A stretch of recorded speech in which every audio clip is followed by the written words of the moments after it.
Lijep vam pozdrav, ja sam Rajna Banovac, sada u ulozi share marketing trenera. Promoviram zdravlje, uspješan, kvalitetan život, nastojim ja živjeti na taj način i podučavati druge o tome. Današnja tema jeste kako očuvati zdravlje mozga i konkretno kako uspješno učiti da pomognemo svojim školarcima, studentima, a možda ste i vi sada u jednoj lijepoj fazi, a to je da ste odlučili ići na doškolovanje ili neki tečaj ili neku licencu, diplomu da steknete i morate proći određeno gradivo, položiti ispit i ja vjerujem da će vam to pomoći ovo što ću sada vam ispričati i podijeliti s vama. A to isto mogu reći i ja sam iskusila i da djeluje kod mene, tako da sam eto i ja što se tiče učenja vrlo uspješna, a ne ono kao nekada. Dobro, kad su ljudi mladi, onda stalno život zove, stalno mislimo kako će nam nešto promaći, a mi nad knjigom. Dakle, sad smo zreli i pametni, ali to znači da ipak trebamo naučiti raditi određene stvari na određeni način, jer nikako onda nećemo moći napredovati ako tu mudrost ne steknemo, ali i znanje. Mozak je organ koji troši najviše energije za svoj rad. Nedostatak energije u stanicama, u dijelu koji se zove mitohondriji, onemogućava puninu toga rada, znači u punoj onoj snazi, ne samo u mozgu, nego i u ostalim organima našega tijela. Pa otuda to da smo često ili stalno umorni, pogotovo ako patite od stalnog kroničnog umora, možda se i liječite od toga, znači astenija, to nije stvar za igranje, znači to je već stečena jedna bolest, ali to ne znači da se ne može iscijeliti, ali treba znati pristupiti svome tijelu, svojoj duši, svom umu, znači holistički pristup svome životu i biću kao sebi da bismo se iscijelili od bilo koje situacije koja nije trajno stanje, ne treba biti baš zauvijek.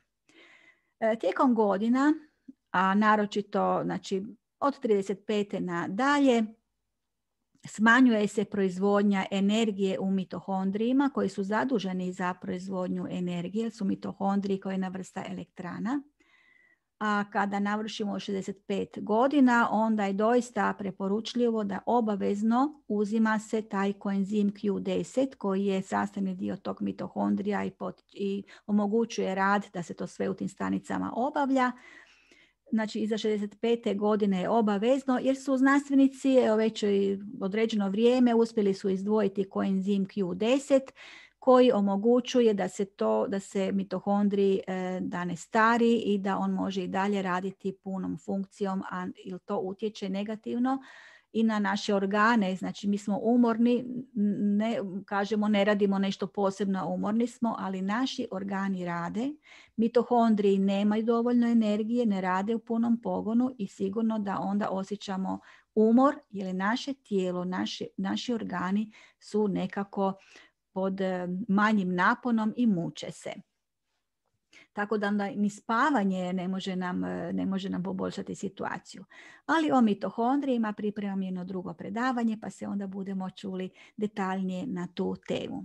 A sada ćemo se usredotočiti na mozak kao organ za koji se vjeruje da bez njega ne možemo, ali ja kažem šalim se često pa većina ljudi je bez mozga, pa ja isto nisam toliko bila u svom životu uključila svoj mozak, živimo bez mozga, bez te pameti, ali doista kad gledamo i dokazano je da i bez nekih dijelova mozga ljudi mogu funkcionirati, samo pitanje je kakva je kvaliteta i sigurno da se to odmah vidi da nešto nije u redu. Ubrzano starenje mozga, nažalost, je evidentno i kod naše mlađe populacije i sada koliko je mozak vitalan, toliko je vitalno i naše tijelo. Vitalnost održavamo prije svega kognitivnim naprezanjem, to jest stalnim učenjem nečega novoga, traženja novih nekih interesa, uvođenjem novih navika, kako bi se stvarale nove i složenije veze, neuronske veze u našem mozgu, da se radi to umrežavanje, da ta centrala u mozgu lijepo radi, da se ne uhvati paučina, da se ne razdvoje te neuronske mreže koje drže tu cjelovitost našega pamćenja, našega tog kognitivnog potencijala. Dakle, treba uvježbavati kao što uvježbavamo i tijelo u teretani ili u nekoj drugoj takvoj aktivnosti. Učenje ili promjena automatskih radnji ili načina rada i razmišljanja, to je dosta važno za rad našega mozga. Znači nije lako jer naše tijelo, naš mozak navikao je da sa što manje napora radi, znači u što manje trošenje energije, jer on se stalno plaši da on ne bi previše potrošio energije pa neće ostati dovoljno za ostale dijelove tijela. Tako on je to programiran, da se plaši za nas, da mi ne idemo u neke nove situacije, da se, znači sve novo, njemu je to jedan rizik, pazi na nas da se ne povrijedimo, da nešto ne učinimo što nije dobro za naše tijelo. Znači mozak pazi na naše preživljavanje. Dakle, ali vidite, to može biti dosta ograničavajuće ako dopustimo mozgu ama baš sve, jer on nije baš ono glavni. Glavni smo mi, naša svijest i naša podsvijest može biti tu igra važnu ulogu i važno je naše srce, jer su otkrili da se u srcu nalaze neuronske mreže, znači te neke isto tako neuroni koji su identični onima u mozgu, pa i onda kada se napravi koherencija, povezanost, usklađenost između srca i mozga, onda je to ono prava veza i onda živimo život kvalitetnije, donosimo odluke na mudriji način i onda ne shvaćamo život kao jedno opasno mjesto ili ovaj svijet i nekako pametnije odgovaramo na situacije. Vodimo se kroz život na jedan drugi način, onako kako mi želimo, naša duša kako želi i kako je nama u prirodi stvari. Ovo što kažemo svijest, podsvijest, dobro, naš mozak se fizički sastoji od raznih tih dijelova, ali ono najčešće, sigurno ste čuli u mnogim knjigama, pročitali, moderno je to, govore se puno o tome, o svijesti i podsvijesti, o tim uvjerenjima, preduvjerenjima i kako to možemo promijeniti. Ima mnogo predavanja i knjiga o podsvijesti, pa evo to možemo i čitati. Podsvijest možemo zamisliti kao santu leda. Na vrhu je na vrhu je svijest svega 5%, a sve ostalo 95% je naša podsvijest, to se ne vidi, ali ona djeluje. Podsvijest je potrebna jer tu su zapisane sve informacije i sve ono što mi radimo, automatizirane radnje o kojima ne moramo razmišljati svjesno, da bismo ostavili dovoljno prostora našem svjesnom umu da stvara, kreira, a ne da misli kad se vozimo, upravljamo automobilom, da ne moramo misliti aha, sad prva, sad druga, sad treća, nego to su već kad ste već iskusan vozač, automatizirane radnje, kao i vožnja bicikla i sve ovoga drugoga. Ali dobro, sada da to ne odužemo tome, uglavnom podsvijest može i postavljati prepreke, to jest kada imamo neka preduvjerenja unutra i zapisano kao da smo mi neuspješne osobe, da nismo stvoreni za nešto, za ovo, za ono, što su nam drugi usađivali ili mi stjecali kroz naše odrastanje, kroz naš život. Dakle, tu treba prepoznati kada podsvijest ne radi dobro i onda promjenom tih, što kažemo, paradigmi, tih uvriježenih, ukorijenjenih tih mišljenja i navika kako postupamo i automatski kako postupamo, to se može iscijeliti, transformirati u nešto bolje i možemo doista početi živjeti punijim životom. Makar život nikad neće biti idealan, savršen, ali zašto bi trebao biti? Pa mi smo ovdje radi raznih iskustava. Nema problema koji ne možemo riješiti, koji nas postavi život pred nas ili Bog ili kako već vjerujete. I sami ne prolazimo kroz sve to. Uvijek imamo oko nas i u nama pomoć i više sile da nas drži u tome da napredujemo, da svladavamo situacije, da sazrijevamo kroz te situacije. Obično je sazrijevanje i sve ovo dobro što čeg dalje izrastamo nije uvijek u lagodnosti, nego je baš upravo u takvim situacijama koje su nam nepoznate, pa onda moramo pronalaziti rješenja, uložiti napor, Dobro, evo to je druga tema koja se i provlači kroz moja predavanja i tečaje, tako da drago mi je da se možemo povezati na taj način i evo posjetite moju web stranicu rajnabanovac.com pa ćete tamo naći neke informacije. A u ovom predavanju usredotočit ćemo se na učenje, na sam proces učenja, kako da taj proces učiniti ugodnim i zdravim prije svega. Nije potrebno se iscrpljivati niti ulaziti u noći i noći gubiti učeći, nije to uopće potrebno. Evo, nažalost, djeca, mladi ljudi, niko nas nije učio kako da učimo. Malo tko podučava kako treba učiti. Pa isto se sjećate možda ako ste mojih dobi, ne znam kako je sad u školama, ovim nižim razredima, pjesmice moramo učiti napamet kao da vježbamo si mozak. I sad ajde, to ja nešto naučim kod kuće, ali dok dođem do škole već zaboravim, pa tam kad dođem pred ploču, zablesiram se, ne znam više ništa, ne sjećam se ničega što sam ja to učila, doista mi nije učenje napamet, nikad nije bilo jaka strana. Pa mislim da ni vama, da je to stvarno nepotrebno nešto napamet učiti. Ali i tu je bilo onaj prvi kažem, klica ili kako ne početak kada se moje narušavanje samopouzdanja počelo stvarati i koje sam počela vući i dalje kroz život i kako nisam mogla sve to, znači samopouzdanje, nedostatak samopouzdanja prati nas i u odrasloj dobi i onda kada se tako ponašamo, to ljudi vide i onda na neki način baš privlačimo neku kontru i ne možemo ostvariti svoje potencijale koliko god smo pametni i načitani, imamo diplome. To iz podsvijesti, ako ne iscijelimo dalje, vodimo sa sobom kao teret, sigurno da nam otežava daljnje življenje i spriječava uspjeh i kvalitetniji život.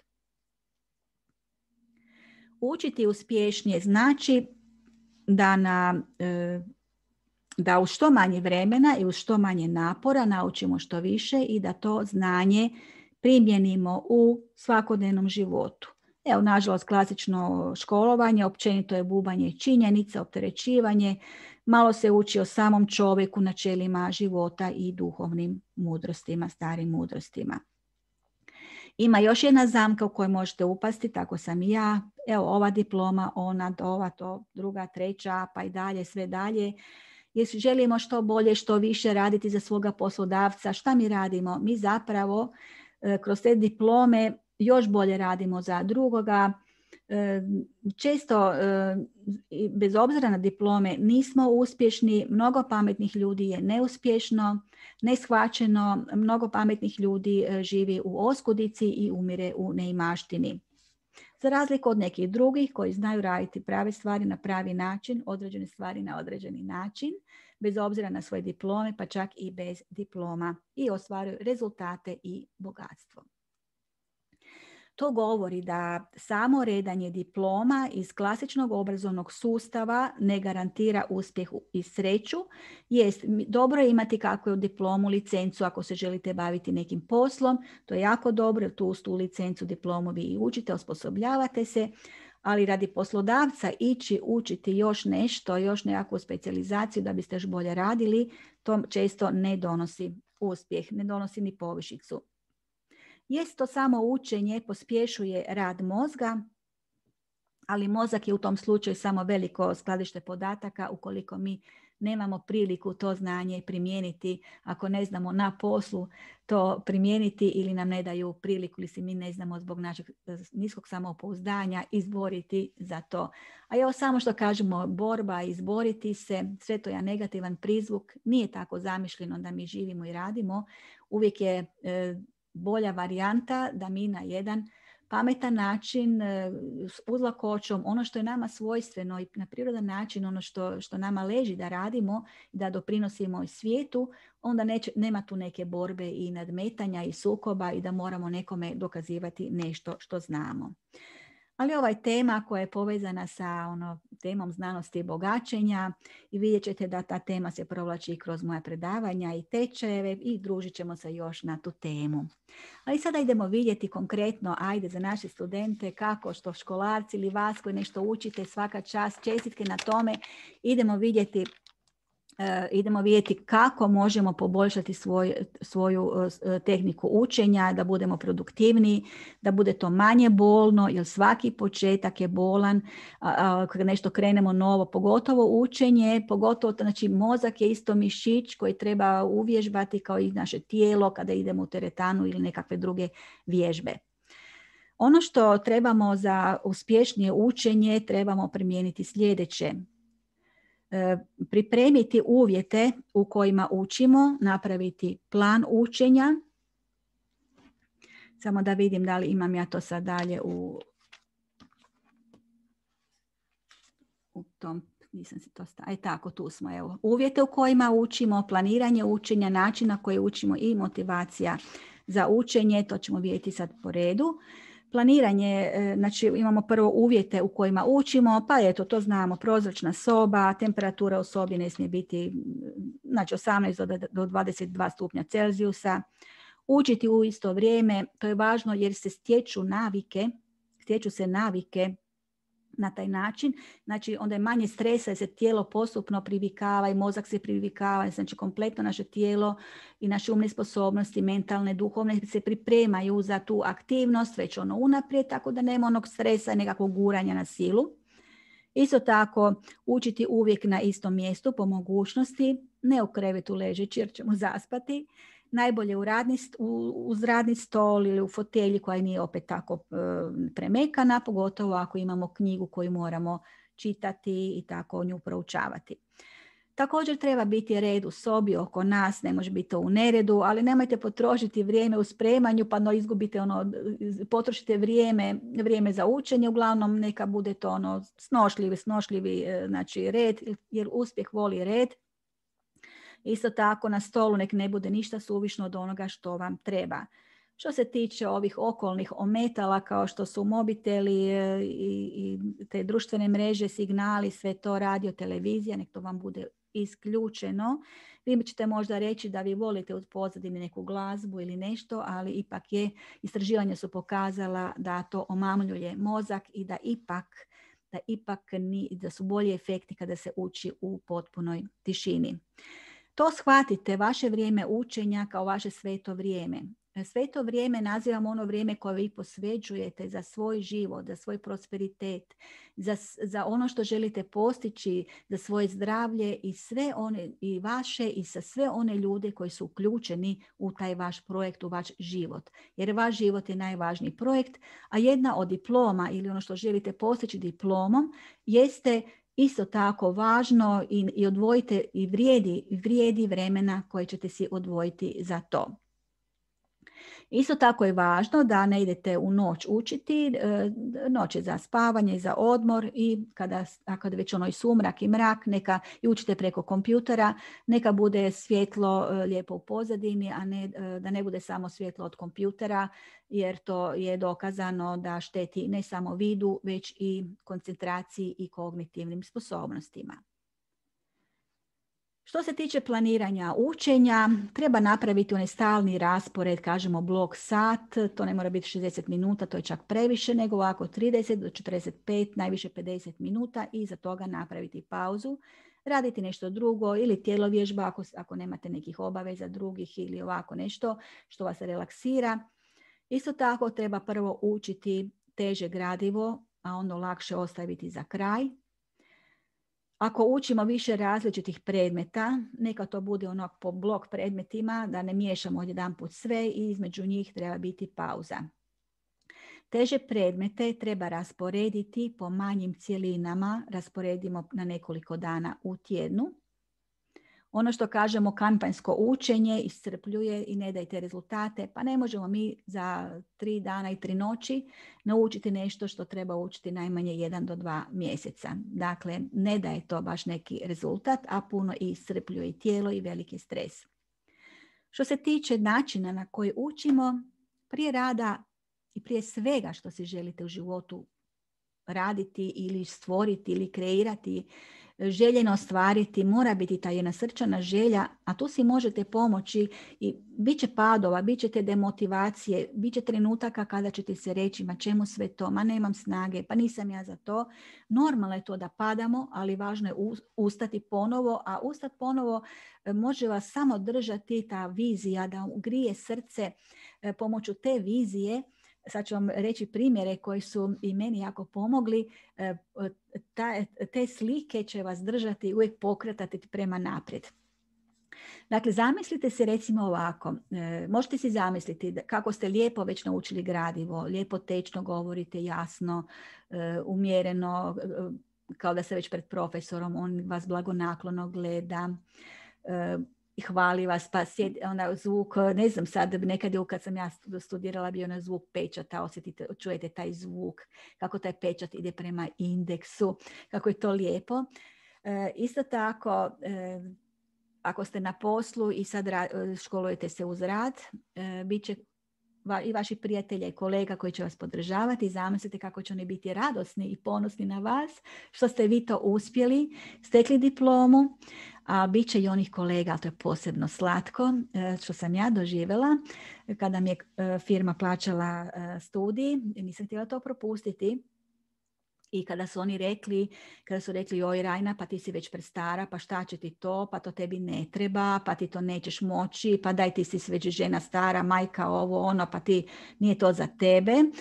Radilo se o zahtjevnom fakultetu i sad ja sam ipak, znači u trenucima kada sam osjećala možda malo i neki strah i to, da li ću moći, onda sam se sjetila tih riječi i kolega koji bi jedva čekali, a to su bili sve visoko obrazovani ljudi, koji će reći, ma šta ti bi Rajna išla u akademske krugove, ti bi išla među nas, u naše projekte, pa ne. Znači, i ja sam, to me toliko me to držalo i onaj strah da ne bi trebala vraćati novac firmi, zamislite to, mnogi su morali vratiti. A i nije bilo baš puno kandidata za doškolovanje jer su ljudi jednostavno prestali učiti, nije im se dalo. I sad one sramote, šta mislite, vraćati novce, pa ostati na mjestu na kojem jesi, biti sluga tam drugima, nekim nižim poslovima gdje te niko ništa cijeni i tako. Znači, htjela sam nekako i napredovati, to svoje samopouzdanje tom diplomom podići, što sam i uspjela na neki način. Sad zamislite kad sam završila i kad sam proslavu napravila, kako su svi oni šutjeli, ovi kolege. Dobro, oni su rekli, o fino, super, čestitke, ali znate kako je to slatko kad im zatvorite usta diplomom, koji su govorili, ma ti si stara, šta ćeš ti? A još bolja stvar je bilo kad sam ušla u projekte, pa čak postala je voditelj projekata, pa oni su meni bili onda nekako podređeni na neki način, a ja sam imala i ta dodatna znanja, oni su se davno prestali školovati i nadograđivati znanja, a ja sam imala nova znanja, to se prepoznalo u firmi, pa sam dobila i bolje radno mjesto i povišicu tako. Dakle, to može biti jedna vizija koja vas može držati. Isto tako, kad vizija, tražite povišicu, ali nemojte odmah. Znači, prvo je vizija posao koji želite raditi. Zamislite si taj posao. Nemojte gledati nekog kolegu koji radi taj posao pa da vi dođete uz njega ili na njegovo radno mjesto, ne to, nego posao vaših snova koji želite ostvariti u toj firmi. Ima tih poslova, a može se čak i oformiti upravo radi vašega znanja. I onda lijepo si zamislite taj posao ili dobijete, odete kod šefa i tražite da vam dodijelite neke druge još zadatke, da znate ta znanja, pa bi htjeli prenijeti u firmu i tako da firma bolje posluje. To svi vole čuti. A iza toga, potrudite se onda napravite neki rezultat, a iza toga kad budete tražili povišicu, jer niko vam neće ponuditi povišicu, kad budete tražili povišicu, onda ćete je i dobiti. Ako je ne dobijete, obično kažu, ma čekaj malo još, čekaj, nije sad vrijeme. Ako je ne dobijete i vaše nezadovoljstvo bude preveliko, da se više radite, plaće nema neke dodatne, onda sigurno da možete imati tu viziju kako idete u novo poduzeće, među nove ljude, imate priliku stjecati nova znanja, i nove tehnologije i sve ovisi koju struku ste odabrali, ali svaka struka ima svoje i tehnologije i specifična znanja i znanja koja i vi imate i stječete na fakultetu ili bilo gdje da se sada školujete. A ono što još može biti još ljepše, to je da zamislite svoj život gdje imate više vremena, više novca i da imate, znači da se možete baviti onim stvarima koje vas raduju i gdje možete čak bolje sebe izraziti kroz to vaše djelovanje i više zarađivati, a možda da i otvorite svoju djelatnost ili svoje poduzeće. Dakle, ta jedna diploma koju vi ovako idete, nije to samo običan papir, pa ajde kvalificirani ste za to radno mjesto ili nešto. Ta diploma može u sebi imati tu duhovnu dimenziju koja vam puno više dajete, otvara mogućnosti, priziva u vaš život još više, još bolje nego što sama ta diploma omogućuje. A sada idemo iza ove vizije da vidimo kako dalje tehnike za to učenje, način na koji učimo, da vidimo što ima tu. Prije aktivnog učenja novog gradiva prelistajte udžbenik ili elektronički materijal da se podsjetite što je bilo prošli put dok gdje ste stali. Na udžbenike nemojte puno nečega lijepiti ili podcrtavati, jer se više nećete moći snaći u tom rusvaju svih tih šaranja i to jeste. Vi možete na svoj udžbenik pisati zašto ne na knjigu. Knjiga jeste da se troši, da se koristi, ali ono što je meni najviše pomoglo jesu ključne riječi koje sam pisala uz odlomke, tako da mi uvijek to bila vodilja. Kad sam htjela na brzinu pregledati sadržaj ili provjeriti svoje znanje, odmah sam po tim ključnim riječima ili 2-3 riječi su spojene. Znala sam onda jel to trebam ponoviti i da se smjestim u tom šumi gradiva gdje je što. Zatim kada počinjete učiti nešto novi tekst, prvo pročitajte lekciju prvo u sebi, onda naglas, u sebi, naglas i već onda možete i natuknice raditi. Nemojte žuriti dok čitate naglas. To je važno da se navikavate na svoj glas, jer vaš glas treba se čuti i u sali gdje ćete biti na usmenom ispitu. Nemojte se iznenaditi što će se dogoditi, da će vaše misli lutati. Mozak se buni, mozak je lijen, on ne želi se naprezati, on želi jesti, on je žedan, on bi sad išao tamo, on bi sad ovo, on bi sad pogledao e-mail, on bi sad pogledao nešto tamo u Messenger.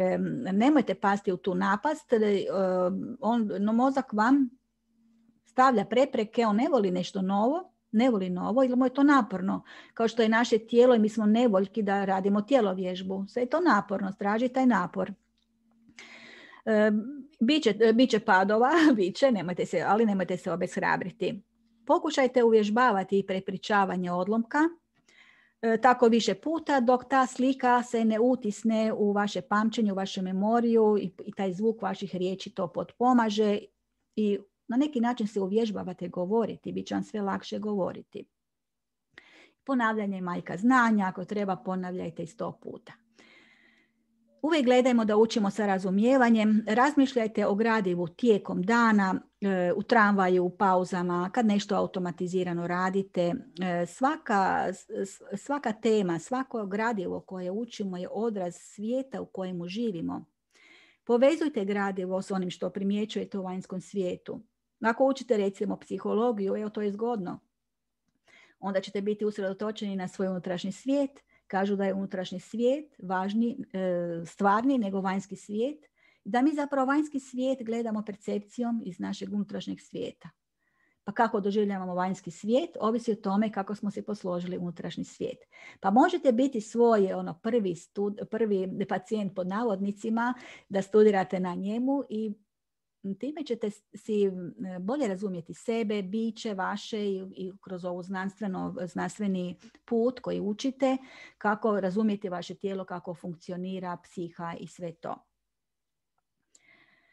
Jako je dobro da ako imate prijatelja koji može povremeno izdvojiti vrijeme za vas, da vam postavlja pitanja, a najbolje pripremiti ta pitanja. Vi kroz gradivo se posebno zapisujete pitanja ili možete kroz onaj sam sadržaj u knjizi, ako je on detaljno tako razrađen pod alineje, pa ga imate po stranicama, sadržaj tabela sadržaja, možete i po tome.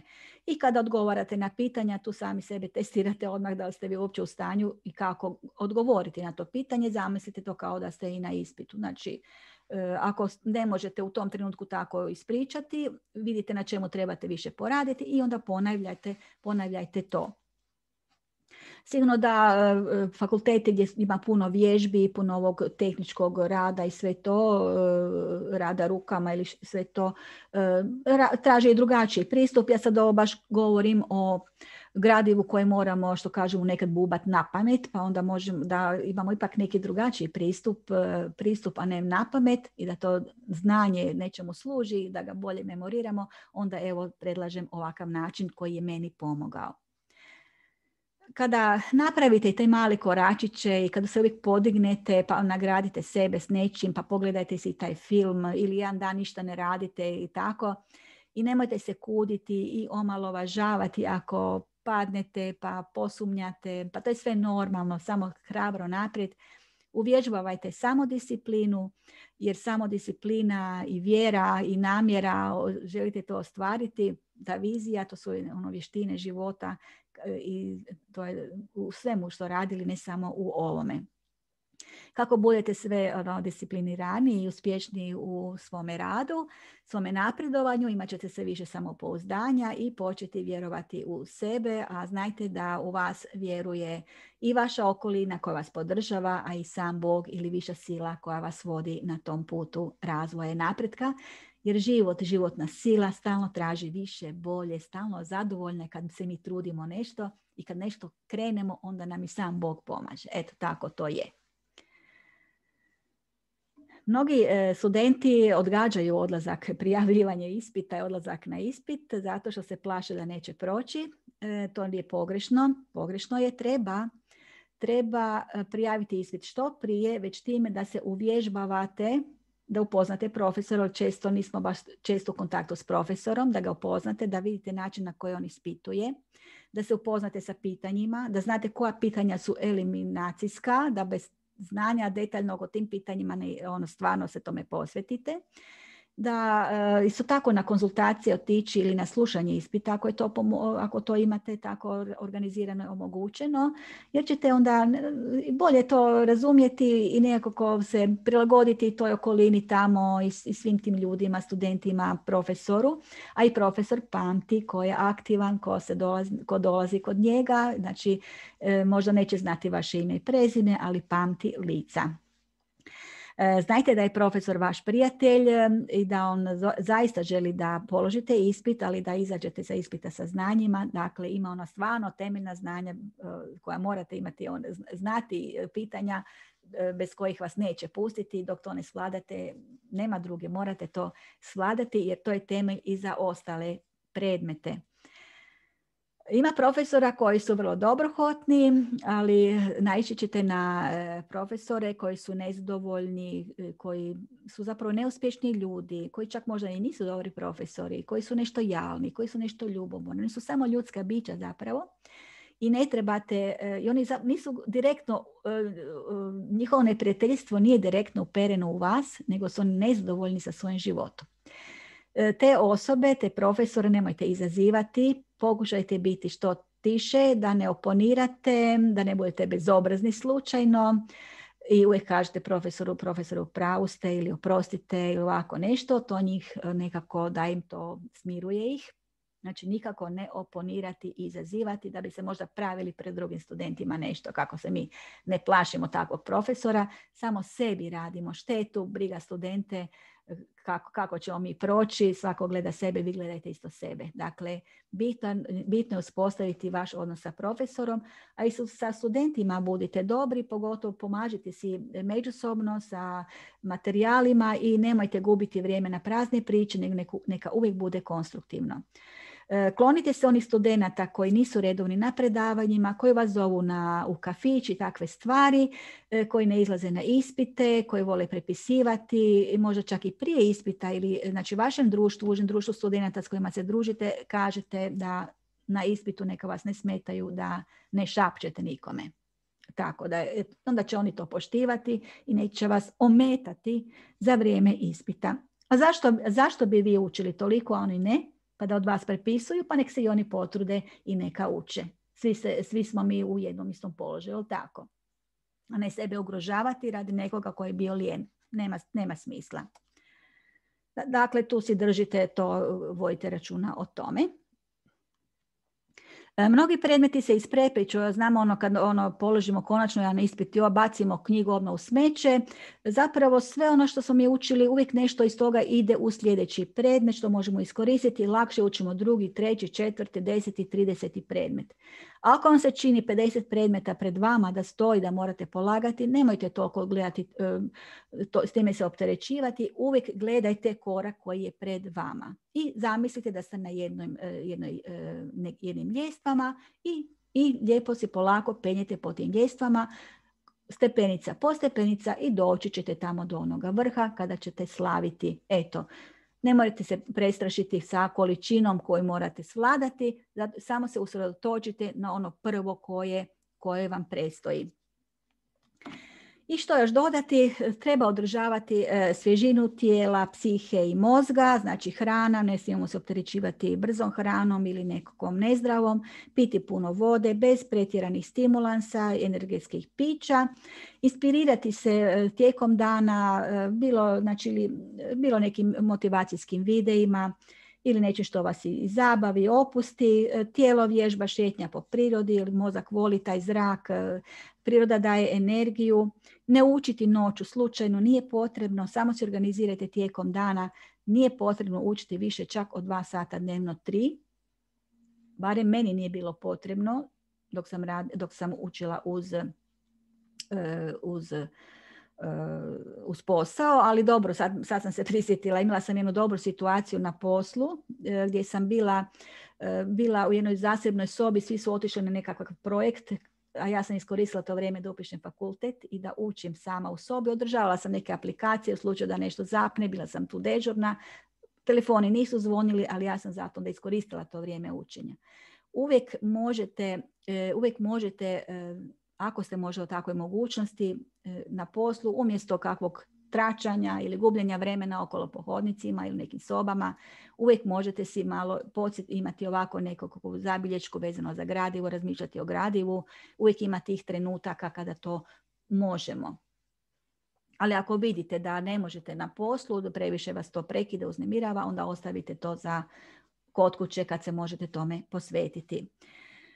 Potrebno je svakako i dodaci prehrani i inače učili mi ili ne učili, mi dosta i naporno radimo, evidentno je kronični umor kod ljudi, stalno smo pospani, ne samo što radimo, čak i pospani kad ne radimo, kao da nam nedostaje ta energija.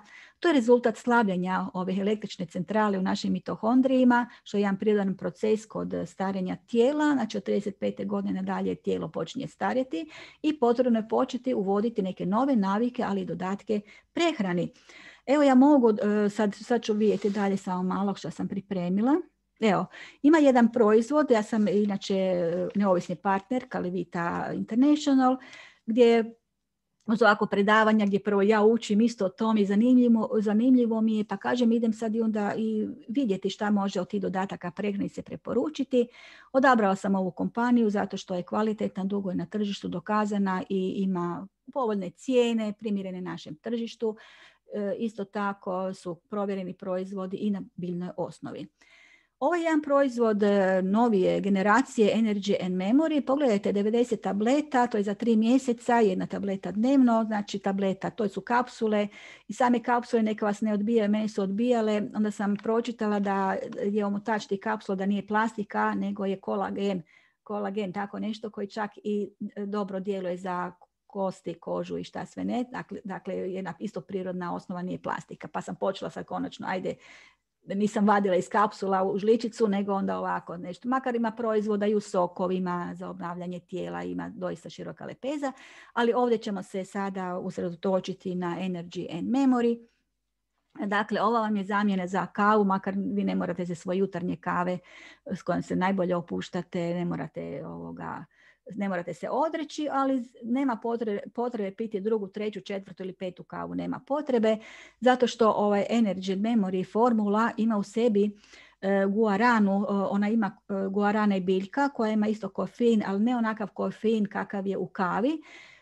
U kavi je naglo podizanje energije, onako naglo dođe, pa onda padne i onda padnemo još dublje, pa onda opet smo pospani, onda nam i raste krvni pritisak, lupanje srca, pogotovo ako više kave koristimo. Ovdje guarana jedan ima takav učinak da nema takve simptome, smanjuje čak i glavobolju ako smo previše uzrujani i opterećeni. Imate ih, možete pogledati na internetu o toj biljci, ali u toj formuli imate i vitamin C, E, znači cink koji je za imunitet, magnezij, selen, kolin, znači sve nekako je podešeno za rad mozga, za znači, poboljšanje kognitivnih sposobnosti, recimo rekla sam smanjenje glavobolja, znači točno za ljude koji pojačano uče i prolaze, znači moraju nekako baš mentalno moraju raditi, mentalno i memorija. Evo, imamo dosta ovako iskustava naših korisnika koji koriste ovaj dodatak prehrani da doista se bolje zapamti. Pa ajde, pa evo, probajte, nemate što izgubiti, doista je primjerene cijene. Evo, izmjereno je, kad neko kaže nema novaca za to, čak i možete izmjeriti koliko je dnevno investicija u vašu dozu. Evo, cijena dnevne doze je 3 kune, odnosno pola eura, pa sigurno je to povoljnije nego na druga, treća, četvrta ili peta kava ili ne da Bože koliko još cigareta. Ovdje će vam to pomoći da se čak i imate manju potrebu za opijatima, za ovim stimulansima, manju potrebu, smanjuje apetit, nekontroliranu glad, znači ima jedan lijep učinak. Znači, Klub zdravlja Kalivita je, možete, normalno imamo mi svoju fizičku trgovinu, možete kupovati po punim cijenama, ali kada se uključite u Klub zdravlja Kalivita, onda evo Kalivita je omogućila svojim članovima, vjernim kupcima, korisnicima, omogućila je i popust već u startu od 25%, a onda još imate kad je nešto na akciji ili kupite više komada, onda su to još dodatni popusti, pa još dodatan novčani bonus kod svake kupovine što vam se vrati, pa ima nakupi se toga, doista evo, preporučljivo je za svaki džep. Kažemo članstvo kad uđete u Klub Kalivita preko moje preporuke, ili ja se trudim da educiram ljude i da poslije dajem podršku ljudima u tome, znači dalje vas i vodim što treba i pomažem kod narudžbe, kod svega toga što vas zanima. Znači članstvo je bez članarine, nemate neke obavezne kupovine, a kao u Klub zdravlja ulazite kada si naručite za sebe proizvoda u visini 300 kuna, evo moj psić laje, 300 kuna, odnosno nešto manje od 50 eura, tu vam je već uključen taj popust od 25%, znači jednostavno naručivanje, možete web košaricom, možete znači online, možete telefonom, imate onda i besplatno savjetovalište, još nekakva testiranja što želite i besplatna je dostava do narudžbe 300 kuna.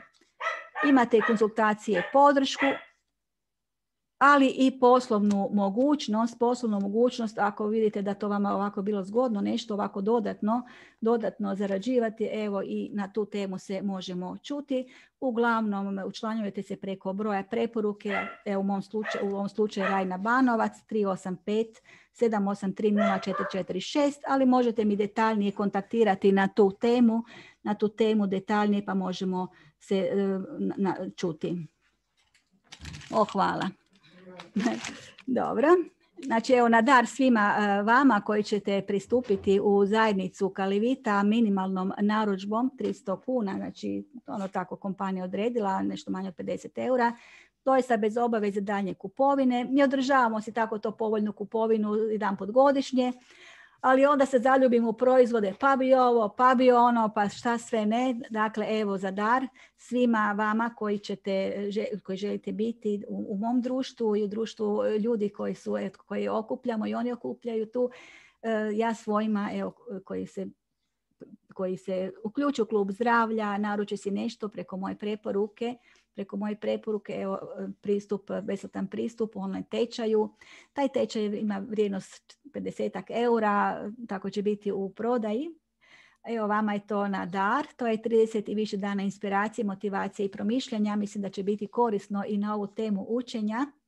Ovdje imate moje podatke, Rajna Banovac, broj telefona, uvijek mi se možete obratiti na e-mail, potražite me na internetu, na Facebooku, pišite mi, pitajte, neobavezno, ja inače radim i kao coach pa vam mogu pomoći i u tom pogledu ako želite unaprijediti neko područje svoga života ili želite podršku da neko vjeruje u vas, a imam i program koji je temeljen na iskustvima i već provjeren, kojim sam ja učila i prošla i primjenjujem i na sebi i učim ljude s kojima dolazim u doticaj i koji žele moju podršku, tako da imamo lijepo sve to da za bolji kvalitetni život bilo koje područje života vas zanima, a posebno sam i za mrežni marketing, odnosno network marketing, zapravo share marketing, kako se to promovira na internetu, kako možete bez da ikoga vučete za rukav i nešto ga uvjeravate, ne znam šta, kako možete biti uspješan prodavatelj, osoba koja prvenstveno pomaže drugima, a onda će kupci, ljudi vam sami prilaziti. Dakle, evo, nadam se da vam je ovo koristilo. Podijelite ovaj video nekom studentu kojega poznajete, prijatelju ili osobi koja se priprema za nekakvo učenje ili neki projekt, mora nešto svladati, učite i vi bez obzira polagali ispit ili ne, jer dok učite, dotle i živite. Čim prestanemo učiti, naše tijelo odumire, brže starimo. A zašto bi tome bilo tako?